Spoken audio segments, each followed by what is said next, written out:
아마 문서진 대표님 지금 너무 필요하신 분들 많으실 것 같아요. 시장이 AI라고 하는 모멘텀으로 폭주기관차처럼 달릴 수 있다라고 보시는 게 이제 항상 끌고 오셨던 대표님의 그런 포지션이었잖아요. 오늘 시장 분위기 어떻게 보고 계실까요?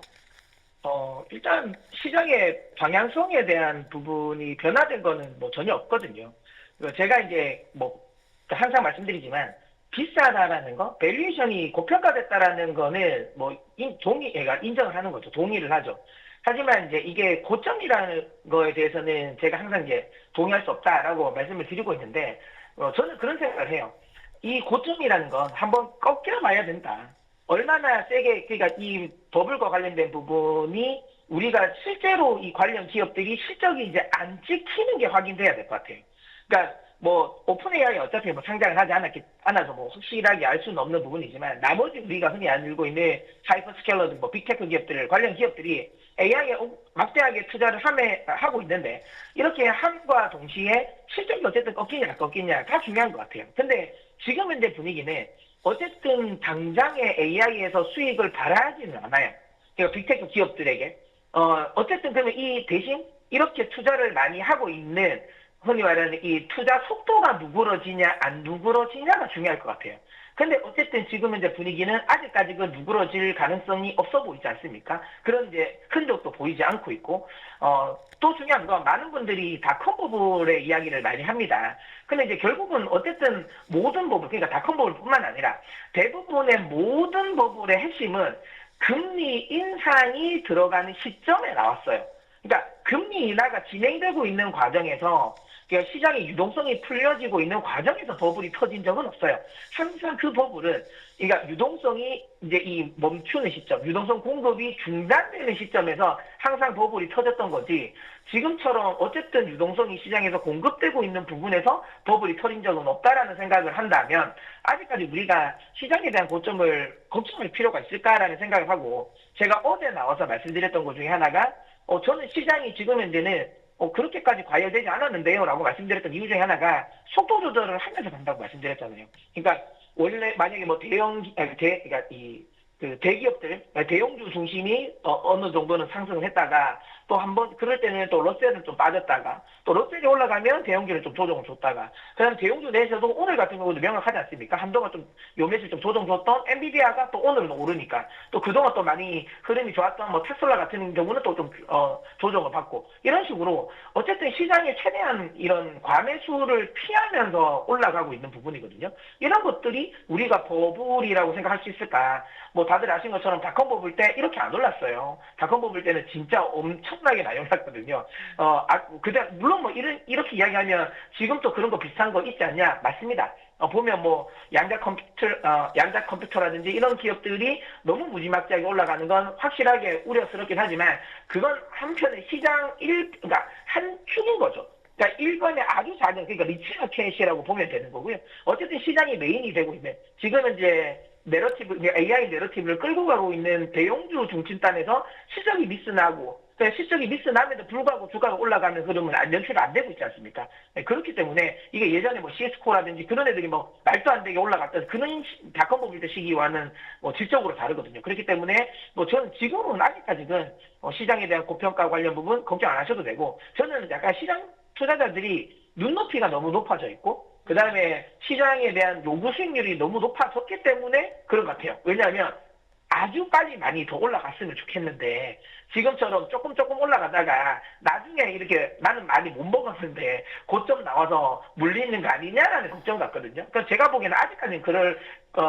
걱정 안 하셔도 되지 않을까라는 생각을 하고 있고요. 뭐 계속 말씀드리지만 지금은 오히려 그러니까 우려감, 그러니까 언제 나올지 모르는 고점에 대한 우려감 때문에 현금 확보를 하는 게 오히려 상방 리스크에 대한 노출도를 더 노출을 많이 시키는 거기 때문에 오히려 저는 부정적으로 보고요. 지금은 계속 말씀드리지만 현금 비중을 계속 줄여 나가시고 시장에 대한 노출도를 내 자산의 노출도를 높이시는 게 더 옳은 전략이지 않을까라는 생각을 합니다. 네. 뭐 시장이 저는 조금 기이한 느낌도 받습니다. 뭐 닷컴 버블 때와 비교를 하면 안 된다라고 말씀을 주시기는 했는데 일단 사람들이 포모를 모두 느끼는 것 같습니다. AI 때문에 지금 워낙에 달리는 종목들이 많은데 감았다가 뜨면은 막 15% 오른 거는 기본이고 특히 이제 러셀 쪽은 더 심하죠. 네. 그런데 요 달리는 말을 더 채찍질을 하려면 뭔가 필요하는데 AI 수요와 관련된 뉴스로 그냥 밀어 올리는 느낌이 든단 말이죠. 만약에 여기서 뭐 12월이 됐든 12월이 됐든 금리 인하에 대한 힌트가 좀 사라지게 되면 와르르 무너지는 건 아닐까. 이런 좀 공포감을 전 개인적으로 좀 갖고 있거든요. 이런 가능성은 어떻게 보십니까? 네, 맞습니다. 제가 굉장히 이제 강세론자이긴 하지만 제가 단서를 단 부분이 있지 않습니까? 그러니까 결국은 지금 현재 시장을, 그러니까 방향성에 대한 부분을 우리가 고민해 봐야 되는 뉴스는 지금은 유동성 공급이 중단될 수 있는 뉴스, 또 하나는 AI 투자의 속도가 누그러질 수 있는 요 두 가지 뉴스가 나온다면 확실하게 시장은 생각보다 강한 조정이 나올 것 같습니다. 그렇기 때문에 이 부분은 저는 계속 이제 주의 깊게 보셔야 된다고 생각을 하는데 어쨌든 AI의 속도 조절과 AI 투자에 대한 속도 조절과 관련된 뉴스는 어쨌든 원래는 나오지 않을 가능성이 높겠죠. 왜냐하면 지금처럼 이미 지금 그 2분기 실적 시즌에서 캐펙스 투자를 밝혔던 빅테크 기업들의 스탠스를 보고 최근 들에 나오는 뉴스들, 투자와 관련된 뉴스들을 본다면 올해 안에 캐펙스 투자를 줄인다라는 아니면 속도 조절을 하겠다라는 뉴스가 나올 가능성은 저는 거의 없다고 보거든요. 그러면 지금 현재 시장에서 어쨌든 주목되고 있는 건 그럼 유동성이 공급이 좀 이제 속도 조절되는 거 아니냐라는 걱정인데 이 부분은 확실하게 12월 FMC 회의 때는 고민을 해볼 수 있는 문제일 것 같긴 해요. 근데 어쨌든 이건 최소한 11월 달까지는 저는 그렇게 크게 걱정을 안 하셔도 되지 않을까라는 생각을 하는 거고 그렇게 따지면 이제 얼마 안 남았잖아요. 그러면 편안하게 어쨌든 시장 대응할 수 있는 건 한 달밖에 없는데 우리가 그 한 달을 굳이 내가 이 한 달을 먹기 위해서 그 뒤에 혹시라도 만에 그러니까 크게 조정을 줄 수 있는 이 리스크를 내가 짊어지고 가야 하냐라는 고민을 할 수 있을 것 같아요. 근데 저는 그렇게 생각을 합니다. 지금 최근에 AI 관련 부분에 그러니까 특히 핵심 종목들 같은 경우는 하루 우리 앵커님도 말씀하셨지만 하루 눈 뜨고 일어나면 1, 2% 오르는 게 아니거든요. 그러면 그들 종목에게 한 달이라는 시간은 굉장히 긴 시간이라고 저는 생각이 들어요. 그렇기 때문에 일단은 최소한 11월 달까지는 조금은 AI 관련 쪽에 집중하면서 그래도 제가 보기엔 수익률 극대화하는 게 맞다. 그러니까 분명히 아주 강한 조정이 나올 수는 있지만 그 조정에 대한 두려움을 지금 너무 이르게 할 필요는 없지 않을까라는 생각을 저는 하고 있습니다. 네, 확실히 시장의 그 참여자들의 눈높이가 높아졌다 보니까 단기에 잘 올라타고 싶다라는 욕심이 있고 그러니까 이제 디렉시온에서 3배 ETF 이런 것들을 내는 게 아닌가 싶기도 합니다. 좀 우려가 되는 부분은 셧다운도 있습니다. 이게 좀 장기적으로 될 경우에 20일을 넘을 가능성도 있다라는 평가들이 나오고 있는데 일단 오늘이 7일 차잖아요. 트럼프 대통령이 합의에 대한 키워드를 언급하긴 했습니다. 셧다운 어느 정도 더 길어질까요? 트럼프 대통령은 어떤 대통령보다도 주식시장에 굉장히 관심이 많은 분이지 않습니까? 그 다음에 이제 셧다운 관련 부분이 단순히 원래는 이 셧다운에 관련된 불확실성이 좀 커지면 실제로 이제 비트코인이라든지 코인 시장이 좀 흐름이 좋을 줄 알았는데 실제로 생각보다 그렇게 좋지는 않았거든요. 뭐 이런 것들이 대체적으로 이제 트럼프 대통령은 인지를 했을 것 같아요. 그렇다면 이 셧다운 관련 부분이 이런 자산시장, 그러니까 그가 좋아하는 주식시장이라든지 이런 코인 시장에 부정적인 영향을 미치는 건 원하지 않을 것 같아요. 그렇기 때문에 그 다음에 이제 여론이라는 건 어쨌든 지금 현재의 여론은 트럼프 대통령에게 유리하게 흘러갈 수밖에 없어요. 일단 기존의 지지율도 워낙 높기 때문에 결국은 이렇게 교착 상태에 빠졌을 때 처음에는 당연히 민주당의 탓이라고 많은 미국 국민들은 생각을 할 겁니다. 하지만 이게 어쨌든 교착 상태가 오래되면 오래될수록 결국은 니나 내나 다 똑같은 놈이야. 저놈 이놈 다 똑같은 놈이야가 될 수밖에 없는 상황인 거예요. 그렇기 때문에 결국 이런 부분에서 그러니까 지금 현재는 어쨌든 트럼프 대통령에게 비난의 화살이 많이 꽂히지 않겠지만 이게 장기화됐을 때는 트럼프 대통령으로도 비난의 화살이 쏠린다는 점을 생각한다면 분명히 트럼프 대통령이 이 부분에 대해서는 분명히 신경을 쓸 거고 앞서 말씀드린 것처럼 셧다운이 장기화됐을 때 뭐 어쨌든 시장은 셧다운은 결국은 뭐 그런 말 또 제가 드렸지만 어쨌든 세상에서 바뀌지 않는 건 죽음과 그 다음에 세금 그리고 마지막 하나가 정부가 폐쇄되면 무조건 다음은 열린다라는 거. 이 불변의 법칙이라고 시장은 생각은 하지만 중요한 건 이거는 한 15일이 지나지 않았을 때예요. 20일로 넘어가면서부터는 그때부터 시장은 분명히 셧다운과 관련된 부분을 우려를 할 겁니다. 이거 30%, 지금은 이제 고용과 관련된 부분에서 그렇게 크게 문제가 안 되긴 하는데, 이렇게 장기화되면 필수 인력들 쪽에서도 지금 이제 셧다운이 나오는 거 아니야? 이렇게 됐을 때 치안에 대한 문제가 생기는 거 아닌가? 의료와 관련된 부분에 있어서 공백이 생기는 거 아닌가라는 생각을 분명히 할 수밖에 없을 거고요. 결국은 지금 이제 시장이 조정장이 아니지 않습니까? 강세장이고. 그렇다면 여기서 분명히 차익 실현의 명분을 만들 수 있는 요인이긴 해요. 근데 그렇기 때문에 어쨌든 트럼프 대통령은 이 부분을 잘 알고 있기 때문에 어떻게 해서 오늘처럼 조금씩 이제 대화를 하려는 분위기를 만들어 간다라는 점인 거죠. 다만 이런 트럼프 대통령이 그렇다 이렇게 말을 했다고 해서 바로 그냥 적극적으로 셧다운이 합의가 될 것이냐, 그거는 제가 보기엔 아직은 아닌 것 같습니다. 왜냐하면 트럼프 대통령은 어찌되었던 이 오바마 케어와 관련된 지원을 어떻게든 핵심적으로 줄이려고 하거든요. 그렇기 때문에 이 부분은 조금 더 시간을 끌긴 끌겠지만 중요한 건 초반에 이런 강경한 움직임은 조금은 완화될 가능성이 있고, 다음 주 정도라면 조금 더 제가 보기엔 합의 가능성이 높아지지 않을까라는 생각합니다. 다만 이 셧다운이 다음 주를 넘기는 시점까지도 합의가 안 된다면 그때는 제가 보기에는 시장의 단기 조정의 원인으로 작용할 수는 있다라는 생각이 좀 드네요. 네, 셧다운이 있고 나면 언젠가는 정부가 또 다시 한번 문을 연다라는 기대감이 아직까진 버티고 있지만 다음 주가 넘어가게 되면 거기서부터 살짝 고비를 맞을 수 있겠다라고 이야기를 해주셨습니다. 이어서 다음 이야기로 좀 넘어가 봐야 할 것 같은데요. 트럼프 대통령의 사실상 굉장히 시장 친화적인 정책들이 그동안 시장을 끌어올리기도 했습니다. 거기에 좀 더해서 리딩방이라고 하는 이야기가 나오는 이유가 어느 회사의 지분을 이제 사기로 했더니 그 종목이 엄청 급등하고 그런 현상들이 일어나졌었잖아요. 오늘 같은 경우는 트릴로지 메탈스가 지금 200% 넘게 급등을 하고 있는데 지분 인수 소식이 10%가 또 있었습니다. 뭐 인텔이나 MP 머티리얼즈처럼 이 종목도 좀 비슷한 발자취를 걸어갈 수 있을까요? 저는 충분히 가능하다라고 생각하고 있고요. 최근에 미국장에서 어쨌든 아주 강한 이제 두 리딩방이 있지 않습니까? 오픈AI, 샘 알트만 리딩방이랑 트럼프 리딩방. 그래서 이 두 리딩방이 어쨌든 지금 미국 증시를 지금 끌고 가고 있는 것 같은데요. 근데 이 두 리딩방에 소변 말로 이제 타율이라고 해야 되나요? 적중률이 좀 높아요. 그래서 제가 보기에는 지금 현재 분위기에서 쉽게 꺾일 것 같지는 않다라는 거고요. 사람이라는 건 그렇지 않습니까? 투자자분들은 학습 효과가 중요하거든요. 저렇게 했을 때 얼마나 많이 갔더라라는 학습 효과가 굉장히 중요한데, 지금 이제 트럼프가 어쨌든 그러니까 미 정부가 지분을 인수한 기업들 중에서 실패한 기업이 없어요. 투자에 관련된 부분.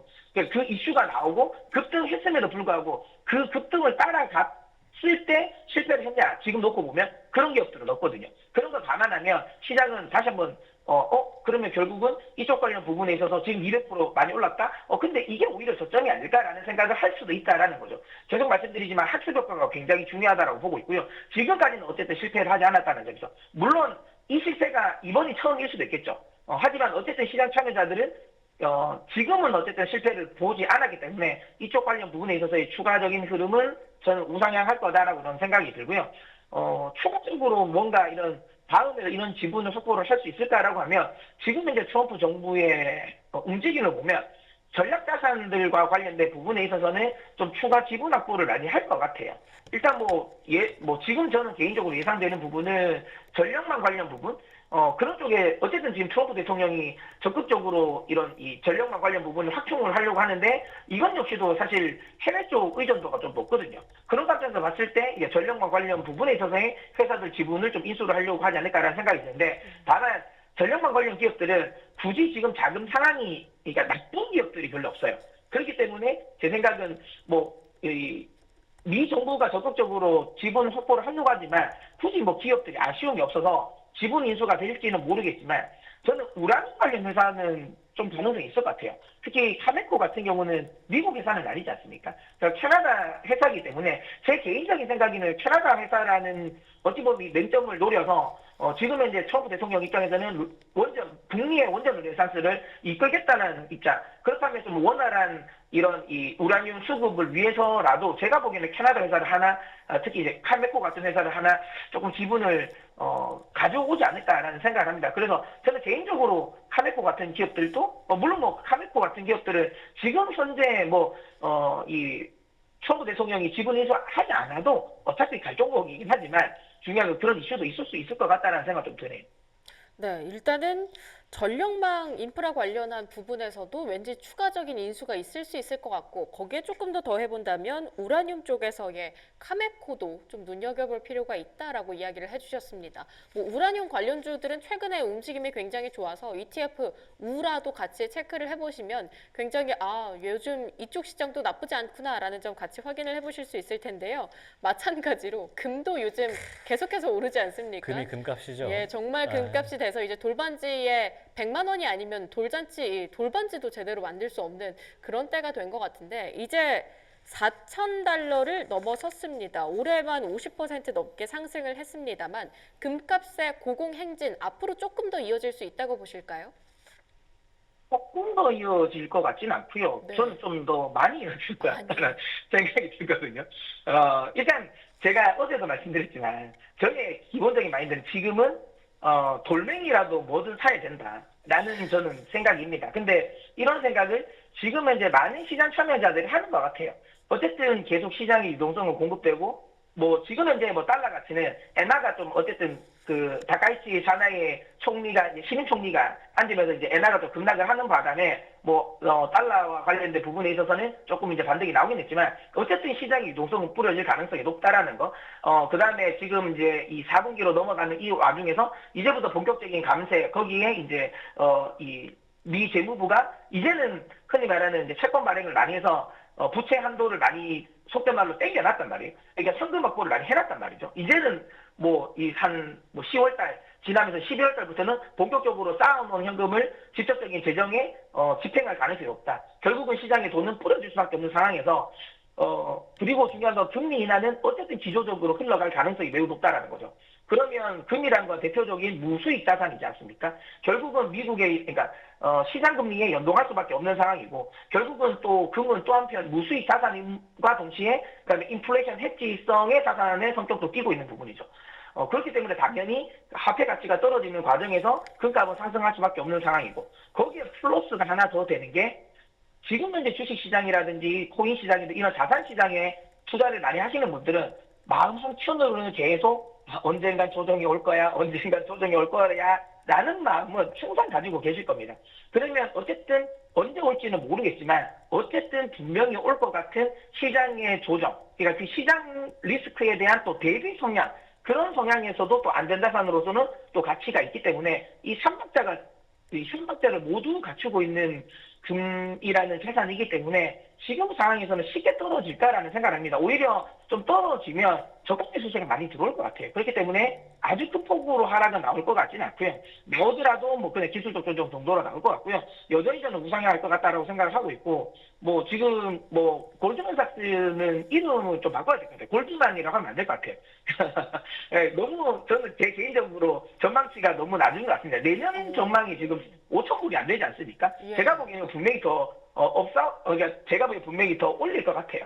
제 생각에는 충분히 저는 한 5,500불 이상은 갈 가능성이 높지 않을까라는 생각을 하고 있기 때문에 다시 한번 말씀드리지만 금 관련 부분은 지금은 조금 더 추세가 나올 것 같습니다. 그래서 금 관련 투자 저는 여전히 긍정적으로 저는 생각을 합니다. 근데 지금 네. 말씀해주신 가격대로 간다면 사실은 S&P 500이 올해 4월 이후에 6개월 동안 33%가 올랐는데 금 가격이 내년에 뭐 5,500 간다. 그러면은 상승률이 거의 엄청나게 지금 S&P 500을 상회할 수 있는 상황이 되거든요. 시장이 수요가 그쪽으로 막 뽑히면 어떻게 됩니까? 저는 금이 그만큼 올라간다는 전제는 S&P 500의 상승은 그 폭보다 저는 더 크다라고 생각을 하거든요. 그렇기 때문에 저는 금 가격도 같이 올라간다라고 생각합니다. 그러니까 금이 이만큼 많이 오르기 때문에 S&P 500으로 자금이 안 간다라는 건 아니고요. 저는 전체적인 이런 자산 시장의 전반적인 흔히 말하는 이 볼륨이 커질 거라고 생각합니다. 그래서 금이 저렇게 가면 다른 쪽에서 자산이 빠져나가서 금을 투자한다 이건 아니고요. 전체적인 자산 시장으로 들어오는 볼륨이 커질 거기 때문에 S&P 500의 지수는 저는 개인적으로 금 가격 상승보다는 더 크게 가지 않을까라는 생각을 하고는 있습니다. 오히려 풍선 효과가 일어날 게 아니라 볼륨 자체가 커지는 시장일 거다라면서 내년 말에 골드만삭스가 제시했던 4,900달러 그 이상 5,500불을 예상치로 말씀을 주셨습니다. 기억하겠습니다. 확실하게 기억을 할 수 있을 것 같아요. 그러면 계속해서 AI 쪽 그리고 골드 쪽은 쭉 갈 것 같은데요. 골드만삭스에서 마찬가지로 AI 대세를 거스르지 말아라라는 의견을 내놨다고 하더라고요. 그동안 그래도 함께 올라왔었던 버블론에 대한 우려감들도 있는데 이걸 종식시키기에 좀 충분한 내용이었다고 생각하십니까? 근데 이제 뭐 물론 뭐 같은 하우스에서 다른 의견이 있을 수 있죠. 그러니까 근데 요즘에 골드만삭스 좀 정신 못 차리는 것 같아요. 그러니까 이랬다 저랬다 많이 하는 것 같더라고요. 근데 그만큼 이제 지금 현재 시장 자체가 분명히 고민을 많이 할 수밖에 없는 시장인 것 같긴 해요. 그러니까 전통적으로 시장의 밸류에이션을 중요하게 생각하는 투자자들 입장에서는 지금 현재 시장이 사실은 말이 안 되는 시장이 맞거든요. 근데 또 저같이 전통적인 밸류에이션보다는 오히려 시장의 모멘텀이라든지 내러티브를 좀 중요하게 생각하는 사람들 입장에서는 지금의 시장 자체가 그렇게 비정상적이지 않다고 생각하는 거니까 뭐 이건 제가 보기에는 굉장히 어쨌든 투자자들 간의 이런 논쟁이 나올 수밖에 없는 부분이긴 한데 이런 식의 논쟁이 나온다라는 것 자체가 저는 아직은 고점은 아니라고 생각하는 거죠. 왜냐하면 사실 이런 이 시장의 버블의 고점은 대부분 한 방향으로 쏠릴 때, 그러니까 마지막 비관 논자마저도 흔히 말하는 이런 이 투자 의견을 꽂고 강세로 바뀌었을 때 대부분 고점이 나왔거든요. 아직까지는 여전히 시장에 대해서 이런 우려스러운 이야기를 많이 하고 있지 않습니까? 그렇기 때문에 저는 아직 고점이 아니라고 생각하고 있고요. 오늘 이 골드만삭스 같은 경우도 이번에 뭐 AI 대세를 거리지 말아야 된다라고 말하는 거 뭐 딱 정확하게 이 기사에서도 그러니까 보고서에서도 나온 것처럼 연준을 거스르지 말하는 말과 동일하다라는 거죠. 지금 이제 투자와 관련된 부분에 있어서 쉽게 말하면 이 AI 말고 지금 투자가 가는 게 어딨냐. 그 다음에 중요한 건 지금 현재 미국의 GDP가 그러니까 GDP 성장률을 가치를 둘 때, 비중을 둘 때 결국은 소비보다는 이제는 AI 캐펙스 투자가 훨씬 더 미국의 GDP에서 차지하는 비중이 높아졌단 말이에요. 그렇기 때문에 지금 현재 AI와 관련된 부분에 있어서의 투자가 결국은 경제와 관련된 부분에 있어서도 아주 중요한 역할을 하고 있는 부분이고 또 하나는 어쨌든 지금 현재 시장에 돈이 쏠리는 구간도 AI밖에 없다라는 거죠. 그렇기 때문에 이 AI 대사와 관련된 부분을 거스를 필요는 없다라고 계속 이야기하고 있는 것 같습니다. 네. 확실히 뭐 굉장히 강세장을 또 전망하고 계시기 때문에 뭔가 마음이 부근해지거든요. 네, 믿고 맞습니다. 가고 싶다는 생각이 드는데 오늘 같은 날은 어제 AMD 사태가 있은 뒤에 다음 날이기 때문에 전반적으로는 좀 눌리는 모양새입니다. 11개 섹터 중에서는 현재 플러스로 가는 섹터가 유틸리티밖에 없는 걸로 보이는데 자, 장 시작한 지 지금 한 1시간 조금 넘은 상황인데 오늘 같은 장에서는 어떤 섹터를 봐야 되는지 혹은 어떤 종목이 좀 이렇게 뭐랄까 과매수가 됐거나 과매도가 됐거나 지켜볼 만한 것이 있는지 좀 설명 좀 부탁드리겠습니다. 뭐 저는 계속 말씀드리는 부분이지만 올해 연말까지는 어쨌든 AI에 집중하는 게 저는 뭐 가장 맞다라고 생각합니다. 우리가 지금 현재 뭐 이게 종목을 따로 설명드릴 건 없을 것 같아요. 그냥 딱 정확하게 차트가 설명이 됩니다. 여러분들이 종목을 열어보고 딱 차트를 봤을 때 와 이걸 어떻게 사? 라고 생각하는 종목이 시장의 핵심 주도주고 그 종목을 사야 되는 게 맞습니다. 올해 연말까지만 놓고 본다면. 왜냐하면 지금 이제 시장은 그런 시장이거든요. 결국은 가는 말이 더 간다라는 거. 결국은 내가 와 못 살 것 같다라고 생각하는 그 주식들이 더 간다라는 거죠. 우리가 지금 생각해보면 뭐 제가 뭐 이 한 달 보름 전인가요? 그때 제가 크라토스 이야기를 드렸을 때 그때만 해도 주가 자체는 무슨 주가거든요. 그럼에도 불구하고 보시면 아시겠지만 엄청나게 많이 올랐다라는 거. 지금 양자 컴퓨터 보십시오. 한 달 전에 만가 오더라도 저 주가 못 살 주가지만 결국은 더 많이 올라가는 부분. 블루에너지도 보세요. 뭐든 잘갈 것 같지. 저 한 달 전만 보더라도 가격은 못 살 가격이거든요. 그럼에도 불구하고 더 올라가는 시장이라는 거죠. 그러니까 저는 다시 한번 말씀드리면 내가 만약에 12월까지만 시장을 보겠다라고 하면 저는 지금은 어쨌든 가는 종목이 더 간다라고 생각하고요. 난 그래도 절대로 이런 종목을 못 살 것 같아라고 생각하면 결국은 올해 연말까지 특히 포모가 오면 안 된다는 생각하셔야 돼요. 포모 가지시면 안 됩니다. 그러니까 바닥에 있는 종목을 사면 절대로 12월까지 이 포모에서 벗어날 가능성은 없다. 바닥에 있는 종목들이 순환매가 올해 안에 될 가능성은 크지 않습니다. 물론 뭐 속된 말은 잔잔바리로 예, 뭐 그러니까 저점 대비해서 한 20-30% 조정, 이 반등 정도는 나올 수 있겠지만 추세를 바꾸는 조정은 나올 가능성은 크지 않다라는 거죠. 반등. 그런 관점에서 본다면 내가 바닥권에 있는 종목을 사겠다고 생각하시면 내년 이맘때를 생각하고 한 1년 정도를 투자한다는 생각을 하신다면 충분히 저는 매수도 가능하다라고 생각을 하고요. 그때도 어제도 말씀드렸잖아요. 그런 종목을 살 것 같으면 지금 현재 헬스케어 관련 기업들은 한번 충분히 담아볼 만하다라고 생각이 듭니다. 네, 용기 있는 자가 미인을 얻는다라는 말이 있는데 이게 의심의 벽을 타고 올라가는 시장이다 보니 연말까지는 그 누구보다 용기가 필요한 그런 장세이지 않나라고 정리를 해볼 수 있을 것 같습니다.